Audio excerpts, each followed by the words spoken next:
एक राजा था जिसका नाम मिदास था। उसके पास सोने की कमी नहीं थी, लेकिन सोना जितना बढ़ता वह और अधिक सोना चाहता। उसने सोने को खजाने में जम कर लिया था और हर रोज उसे गिना करता था।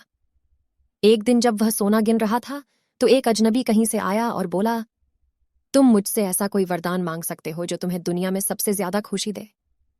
राजा खुश हुआ और उसने कहा, मैं चाहता हूं कि जिस चीज को छूं वह सोना बन जाए। अजनबी ने राजा से पूछा, क्या तुम सचमुच यही चाहते हो?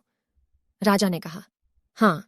तो अजनबी बोला, कल सूरज की पहली किरण के साथ ही तुम्हें किसी चीज को छूकर सोना बना देने की ताकत मिल जाएगी। राजा ने सोचा कि वह सपना देख होगा, यह सच नहीं हो सकता। अगले दिन जब राजा नींद से उठा तो उसने अपना पलंग छुआ और वह सोना बन गया। वह वरदान सच था। राजा ने जिस चीज को छुआ वह सोना बन गई। उन्होंने खिड़की के बाहर देखा और अपनी नन्ही बच्ची को खेलते पाया। उसने अपनी बिटिया को यह अजूबा दिखाना चाहा और सोचा कि वह खुश होगी, लेकिन बगीचे में जाने से पहले उसने एक किताब पढ़ने की सोची। उसने जैसे ही उसे छुआ वह सोने की बन गई। वह किताब को पायाच न सका। फिर वह नाश्ता करने बैठा। जैसे ही उसने फलों और पानी के गिलास को छुआ वे भी सोने के बन गए। उसकी भूख बढ़ने लगी और वह खुद से बोला, मैं सोने को खा और पी नहीं सकता। ठीक उसी समय उसकी बेटी दौड़ ढती हुई वहां आई और उसने उसे बाहों में भर लिया। वह सोने की मूर्ति बन गई। अब राजा के चेहरे से खुशी गायब हो गई। राजा सर पकड़ ढाकर रोने लगा। वह वरदान देने वाली अजनबी फिर आया और उसने राजा से पूछा कि क्या वह हर चीज को सोना बना देने की अपनी ताकत से खुश है।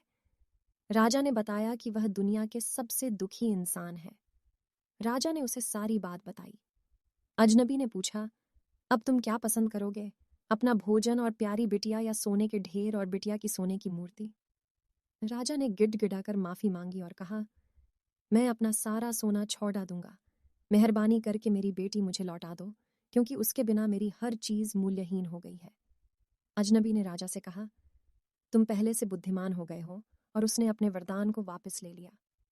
राजा को अपनी बेटी वापस फिर से मिल गई और उसे एक ऐसी सीख मिली जिसे वह जिंदगी भर नहीं भुला सका। इस कहानी की सीख है, लालच करना बुरी बात है। हमें लालच करने की बजाय प्यार और संबंधों को महत्व देना चाहिए।